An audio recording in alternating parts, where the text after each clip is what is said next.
اعوذ باللہ من الشیطان الرجیم، بسم اللہ الرحمن الرحیم۔ معزز ناظرین، welcome to my YouTube channel Islamic channel.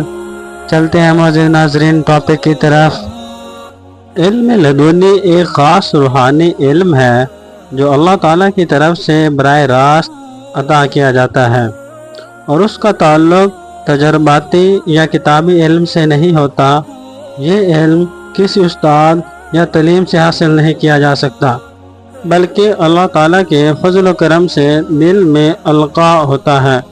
قرآن و حدیث میں اس کا ذکر حضرت خضر علیہ السلام کے واقعے میں ملتا ہے، جب انہوں نے حضرت موسیٰ علیہ السلام کو وہ علم سکھایا جو اللہ تعالیٰ نے انہیں خاص طور پر عطا کیا تھا۔ علم لدنی کو پانے کے لیے درج ذیل عوامل اہم سمجھے جاتے ہیں۔ نمبر 1، تقوی اور پرہیزگاری۔ علم لدنی اللہ تعالیٰ کی طرف سے ان لوگوں کو عطا کیا جاتا ہے جو اپنے تقوی اور پرہیزگاری میں اعلیٰ مقام رکھتے ہیں۔ اللہ تعالیٰ کے قریب ہونے کے لیے دل کو پاکیزہ اور نیت کو خالص رکھنا ضروری ہے۔ قرآن میں اللہ تعالیٰ فرماتا ہے، اور اللہ سے ڈرو، اللہ تمہیں علم دے گا۔ نمبر 2، اللہ کے ذکر میں مشغول ہونا۔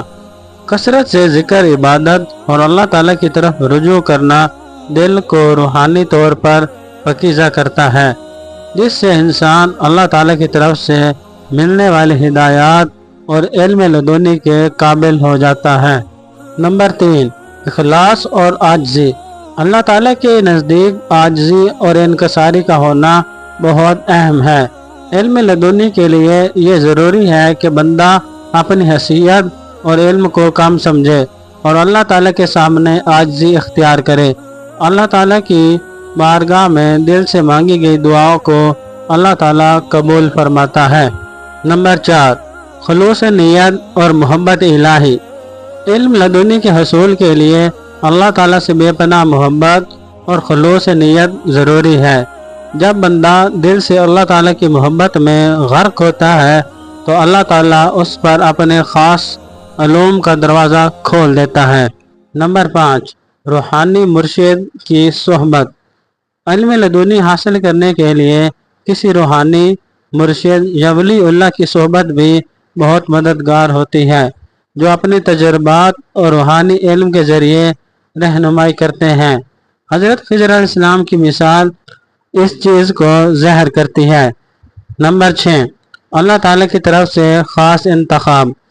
علم لدنی کا عطا ہونا مکمل طور پر اللہ تعالیٰ کے اختیار میں ہے، پر وہ اپنے خاص بندوں کو اپنے فضل سے یہ علم عطا کرتا ہے۔ ہر انسان اس کے قابل نہیں ہو سکتا، یہ اللہ تعالیٰ کے خاص انعام ہوتا ہے۔ علم لدنی ایک نور کی طرح دل میں داخل ہوتا ہے، اور دنیاوی علم کے برعکس اس علم کے ذریعے اللہ تعالیٰ کی معرفت، حکمت اور اسرار کھلتے ہیں۔ اللہ تعالیٰ ہم سب کو ان باتوں پر عمل کرنے کی توفیق عطا فرمائے تاکہ ہم بھی اللہ تعالیٰ کے محبوب بندوں میں شامل ہو سکیں۔ تو ملتے ہیں انشاءاللہ نیکسٹ ویڈیو میں، تب تک رکھیے گا اپنا ڈھیر سارا خیال۔ اللہ حافظ۔